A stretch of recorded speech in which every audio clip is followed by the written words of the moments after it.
भारत माता की, भारत माता की, भारत माता की। उत्तर प्रदेश की राज्यपाल आनंदीबेन पटेल, यहां के लोकप्रिय मुख्यमंत्री योगी आदित्यनाथ जी, केंद्रीय मंत्रिमंडल में मेरे वरिष्ठ सहयोगी और लखनऊ के सांसद रक्षा मंत्री राजनाथ सिंह जी, यूपी भाजपा के अध्यक्ष और केंद्र में मंत्रिपरिषद के मेरे साथी श्रीमान पंकज चौधरी जी, प्रदेश सरकार के उप मुख्यमंत्री केशव प्रसाद मौर्य, ब्रजेश पाठक, उपस्थित अन्य मंत्रीगण, जनप्रतिनिधिगण, देवी और सज्जनों, आज लखनऊ की ये भूमि एक नई प्रेरणा की साक्षी बन रही है। इसकी विस्तार से चर्चा करने से पहले मैं देश और दुनिया को क्रिसमस की शुभकामनाएं देता हूं। भारत में भी करोड़ों ईसाई परिवार आज उत्सव मना रहे हैं। क्रिसमस का ये उत्सव सभी के जीवन में खुशियां लाए, ये हम सभी की कामना है। साथियों, 25 दिसंबर का ये दिन देश की दो महान विभूतियों के जन्म का अद्भुत सुयोग लेकर भी आता है। भारत रत्न अटल बिहारी वाजपेयी जी, भारत रत्न महामना मदन मोहन मालवीय जी, इन दोनों महापुरुषों ने भारत की अस्मिता, एकता और गौरव की रक्षा की और राष्ट्र निर्माण में अपनी अमिट छाप छोड़ी। साथियों, आज 25 दिसंबर को ही महाराजा बिजली पासी जी की भी जन्म जयंती है। लखनऊ का प्रसिद्ध बिजली पासी किला यहां से अधिक दूर नहीं है। महाराजा बिजली पासी ने वीरता, सुशासन और समावेश की जो विरासत छोड़ी, उसको हमारे पासी समाज ने गौरव के साथ आगे बढ़ाया है। ये भी संयोग ही है कि अटल जी ने ही वर्ष 2000 में महाराजा बिजली पासी के सम्मान में डाक टिकट जारी किया था। साथियों, आज इस पावन दिन मैं महामना मालवीय जी, अटल जी और महाराजा बिजली पासी को श्रद्धापूर्वक नमन करता हूं, उनका वंदन करता हूं। साथियों, थोड़ी देर पहले मुझे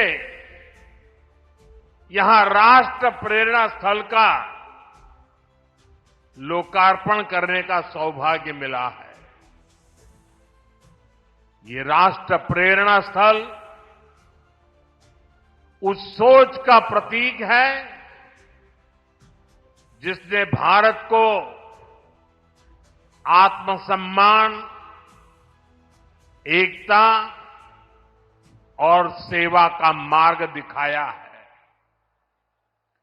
डॉक्टर श्यामा प्रसाद मुखर्जी,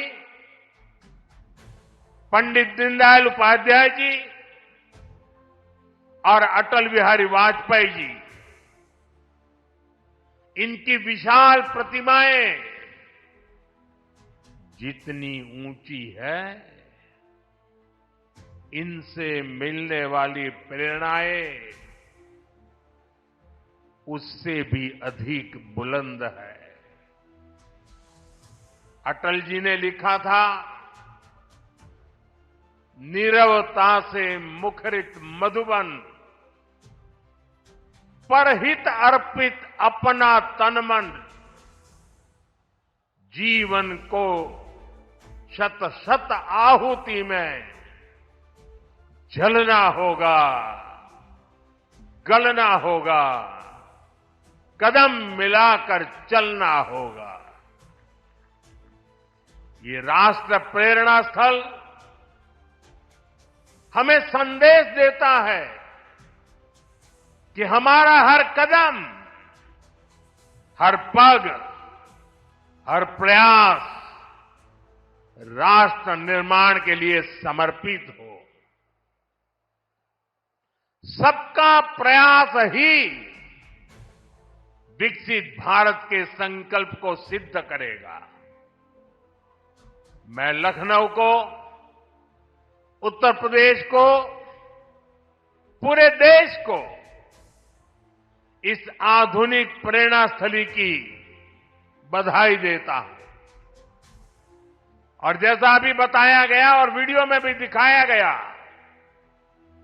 कि जिस जमीन पर यह प्रेरणा स्थल बना है, उसकी 30 एकड़ से ज्यादा जमीन पर कई दशकों से कूड़े कचरे का पहाड़ जमा हुआ था। पिछले 3 वर्ष में इसे पूरी तरह खत्म किया गया है। इस प्रोजेक्ट से जुड़े सभी श्रमिकों, कारीगरों, योजनाकारों, योगी जी की और उनकी पूरी टीम को भी मैं बहुत बहुत बधाई देता हूं। साथियों, डॉक्टर श्यामा प्रसाद मुखर्जी ने देश को दिशा देने में निर्णायक भूमिका निभाई है। ये डॉक्टर मुखर्जी ही थे जिन्होंने भारत में 2 विधान, 2 निशान और 2 प्रधान के विधान को खारिज कर दिया था। आजादी के बाद भी जम्मू कश्मीर में ये व्यवस्था भारत की अखंडता के लिए बहुत बड़ी चुनौती थी। भाजपा को गर्व है कि हमारी सरकार को आर्टिकल 370 की दीवार गिराने का अवसर मिला। आज भारत का संविधान जम्मू कश्मीर में भी पूरी तरह लागू है। साथियों, स्वतंत्र भारत के पहले उद्योग मंत्री के रूप में डॉक्टर मुखर्जी ने भारत में आर्थिक आत्मनिर्भरता की नींव रखी थी। उन्होंने देश को पहली औद्योगिक नीति दी थी, यानी भारत में औद्योगिकरण की बुनियाद रखी थी। आज आत्मनिर्भरता के उसी मंत्र को हम नई बुलंदी दे रहे हैं। मेड इन इंडिया सामान आज दुनिया भर में पहुंच रहा है। यहां यूपी में ही देखिए, एक तरफ एक जनपद एक उत्पाद का इतना बड़ा अभियान चल रहा है। छोटे छोटे उद्योगों, छोटी छोटी इकाइयों का सामर्थ्य बढ़ रहा है। दूसरी तरफ यूपी में बहुत बड़ा डिफेंस कॉरिडोर बन रहा है। ऑपरेशन सिंदूर में दुनिया ने जिस ब्रह्मोस मिसाइल का जलवा देखा, वो अब लखनऊ में बन रही है। वो दिन दूर नहीं जब यूपी का डिफेंस कॉरिडोर दुनिया भर में डिफेंस मैन्युफैक्चरिंग के लिए जाना जाएगा। साथियों, दशकों पहले पंडित दीनदयाल उपाध्याय जी ने अंत्योदय का एक सपना देखा था। वे मानते थे कि भारत की प्रगति का पैमाना अंतिम पंक्ति में खड़े अंतिम व्यक्ति के चेहरे की मुस्कान से मापा जाएगा। दीनदयाल जी ने एकात्म मानववाद का दर्शन भी दिया, जहां शरीर, मन, बुद्धि और आत्मा सबका विकास हो। दीनदयाल जी के सपने को मोदी ने अपना संकल्प बनाया है। हमने अंत्योदय को सैचुरेशन यानी संतुष्टिकरण का नया विस्तार दिया है। सैचुरेशन यानी हर जरूरतमंद, हर लाभार्थी को सरकार की कल्याणकारी योजनाओं के दायरे में लाने का प्रयास। जब सैचुरेशन की भावना होती है तो भेदभाव नहीं होता, और यही तो सुशासन है, यही सच्चा सामाजिक न्याय है, यही सच्चा सेकुलरिज्म है। आज जब देश के करोड़ों नागरिकों को बिना भेदभाव पहली बार पक्का घर, शौचालय, नल से जल, बिजली और गैस कनेक्शन मिल रहा है, करोड़ों लोगों को पहली बार मुफ्त अनाज और मुफ्त इलाज मिल रहा है, पंक्ति में खड़े अंतिम व्यक्ति तक पहुंचने का प्रयास हो रहा है, तो पंडित दीनदयाल जी के विजन के साथ न्याय हो रहा है। साथियों, बीते दशक में करोड़ों भारतीयों ने गरीबी को परास्त किया है, गरीबी को हराया है। ये इसलिए संभव हुआ क्योंकि भाजपा सरकार ने जो पीछे छूट गया था उसे प्राथमिकता दी, जो अंतिम पंक्ति में था उसे प्राथमिकता दी। साथियों, 2014 से पहले करीब 25 करोड़ देशवासी ऐसे थे जो सरकार की सामाजिक सुरक्षा योजनाओं के दायरे में थे। 25 करोड़।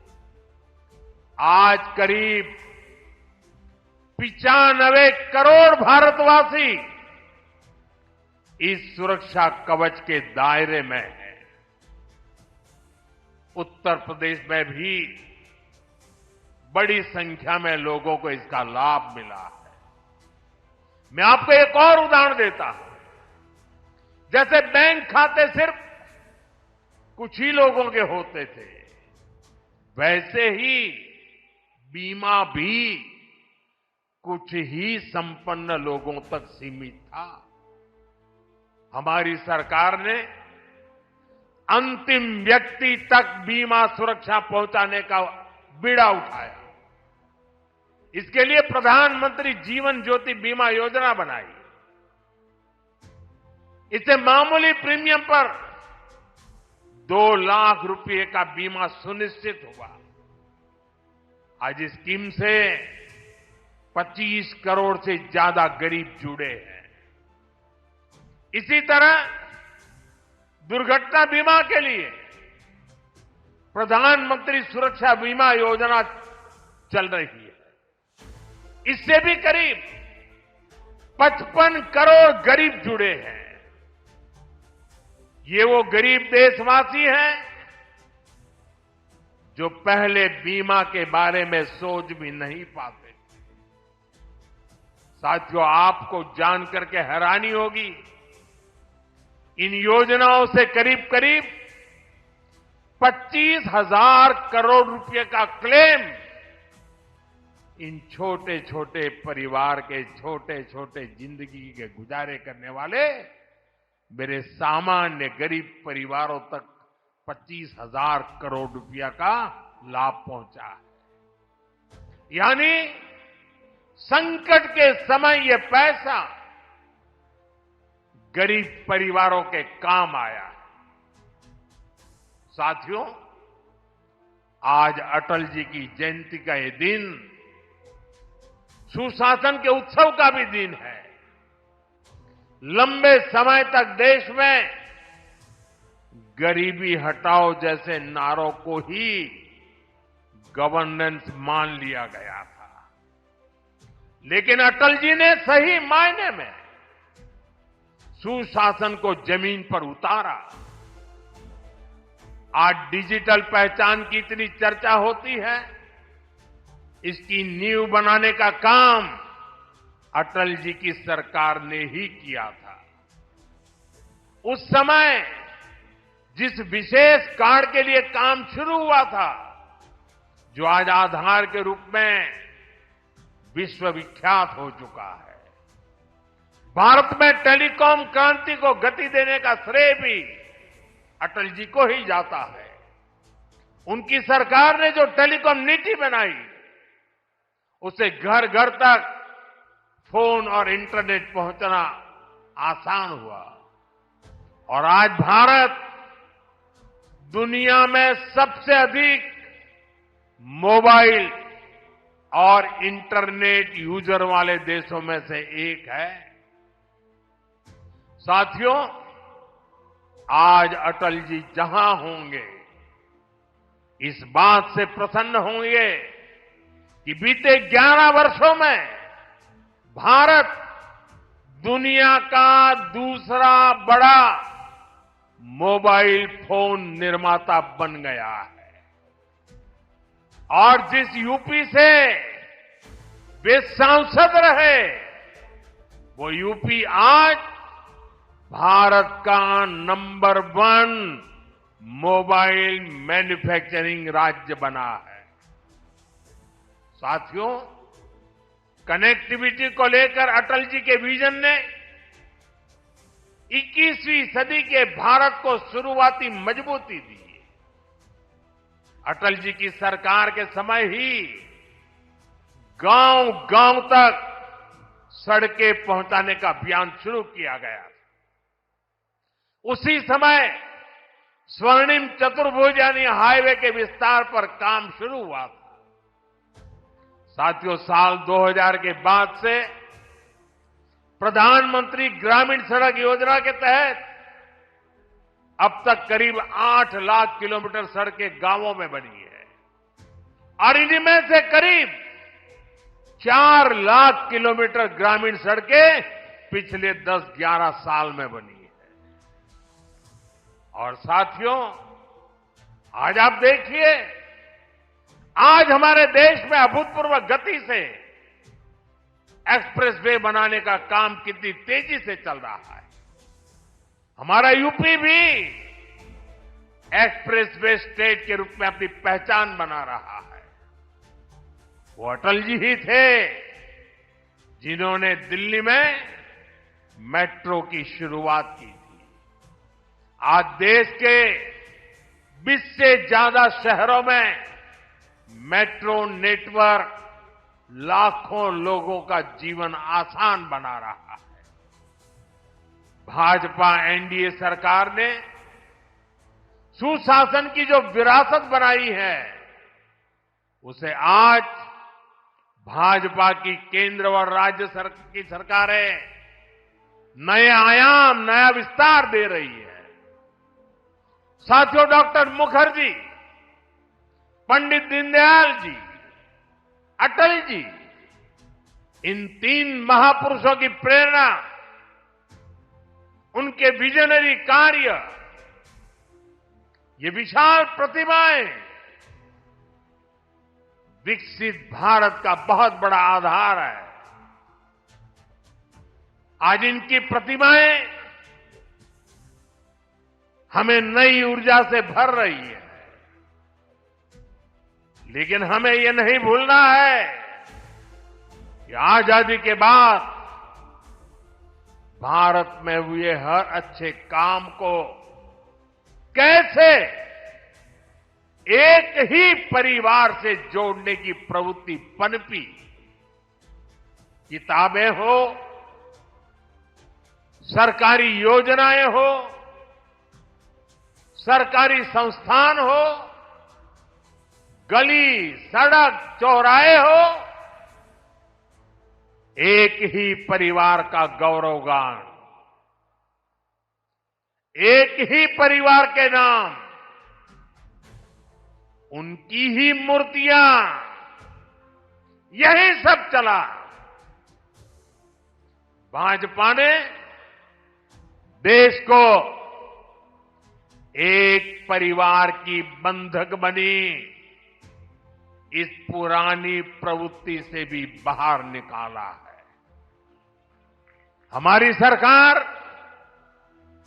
मां भारती की सेवा करने वाली हर अमर संतान, हर किसी के योगदान को सम्मान दे रही है। मैं कुछ उदाहरण आपको देता हूं।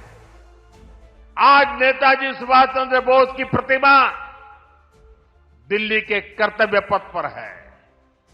अंडमान में जिस द्वीप पर नेताजी ने तिरंगा फहराया, आज उसका नाम नेताजी के नाम पर है। साथियों, कोई नहीं भूल सकता कि कैसे बाबा साहब आंबेडकर की विरासत को मिटाने का प्रयास हुआ। दिल्ली में कांग्रेस के शाही परिवार ने यह पाप किया और यहां यूपी में सपा वालों ने भी यही दुस्साहस किया। लेकिन भाजपा ने बाबा साहब की विरासत को मिटने नहीं दिया। आज दिल्ली से लेकर लंदन तक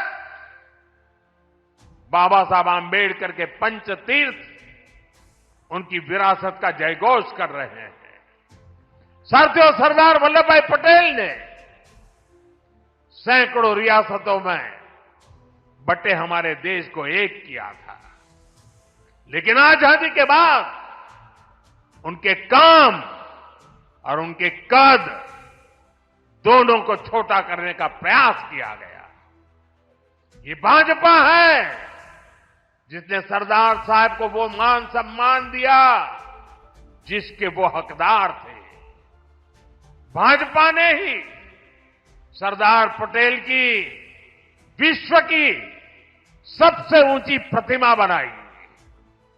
एकता नगर के रूप में एक प्रेरणा स्थली का निर्माण किया। अब हर साल वहां 31 अक्टूबर को देश राष्ट्रीय एकता दिवस का मुख्य आयोजन करता है। साथियों, हमारे यहां दशकों तक आदिवासियों के योगदान को भी उचित स्थान नहीं दिया गया। हमारी सरकार ने ही भगवान बिरसा मुंडा का भव्य स्मारक बनाया। अभी कुछ सप्ताह पहले ही छत्तीसगढ़ में शहीद वीर नारायण सिंह आदिवासी म्यूजियम का लोकार्पण हुआ है। साथियों, देश भर में ऐसे अनेक उदाहरण हैं। यही उत्तर प्रदेश में ही देखें तो महाराजा सुहेलदेव का स्मारक तब बना जब भाजपा सरकार बनी। यहां निषाद राज और प्रभु श्री राम की मिलन स्थली को अब जाकर के मान सम्मान मिला। राजा महेंद्र प्रताप सिंह से लेकर चौरी चौरा के शहीदों तक मां भारती के सपूतों के योगदान को भाजपा सरकार ने ही पूरी श्रद्धा और विनम्रता से याद किया। साथियों, परिवारवाद की राजनीति की एक विशिष्ट पहचान होती है। यह असुरक्षा से भरी हुई होती है। इसलिए परिवारवादियों के लिए दूसरों की लकीर छोटी करना मजबूरी हो जाता है, ताकि उनके परिवार का कद बड़ा दिखे और उनकी दुकान चलती रहे। इसी सोच ने भारत में राजनीतिक छुआछूत का चलन शुरू किया। आप सोचिए, आजाद भारत में अनेक प्रधानमंत्री हुए,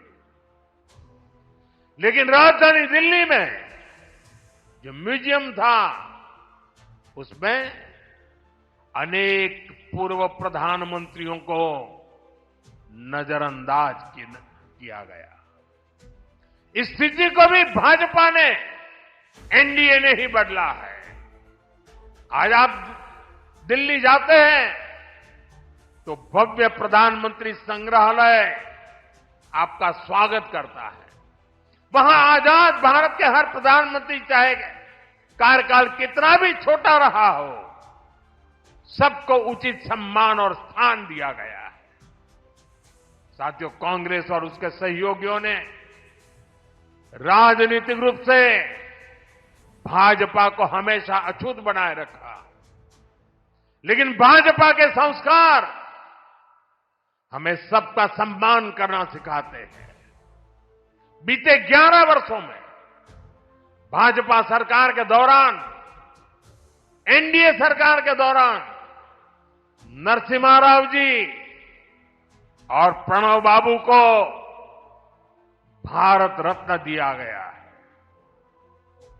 ये हमारी सरकार है जिसने मुलायम सिंह यादव जी और तरुण गोगोई जी जैसे अनेक नेताओं को राष्ट्रीय पुरस्कारों से सम्मानित किया है। कांग्रेस से, यहां समाजवादी पार्टी से कोई भी ऐसी उम्मीद तक नहीं कर सकता। इन लोगों के राज में तो भाजपा के नेताओं को सिर्फ अपमान ही मिलता था। साथियों, भाजपा की डबल इंजन सरकार का बहुत अधिक फायदा उत्तर प्रदेश को हो रहा है। उत्तर प्रदेश 21वीं सदी के भारत में अपनी एक अलग पहचान बना रहा है और मेरा सौभाग्य है कि मैं यूपी से सांसद हूं।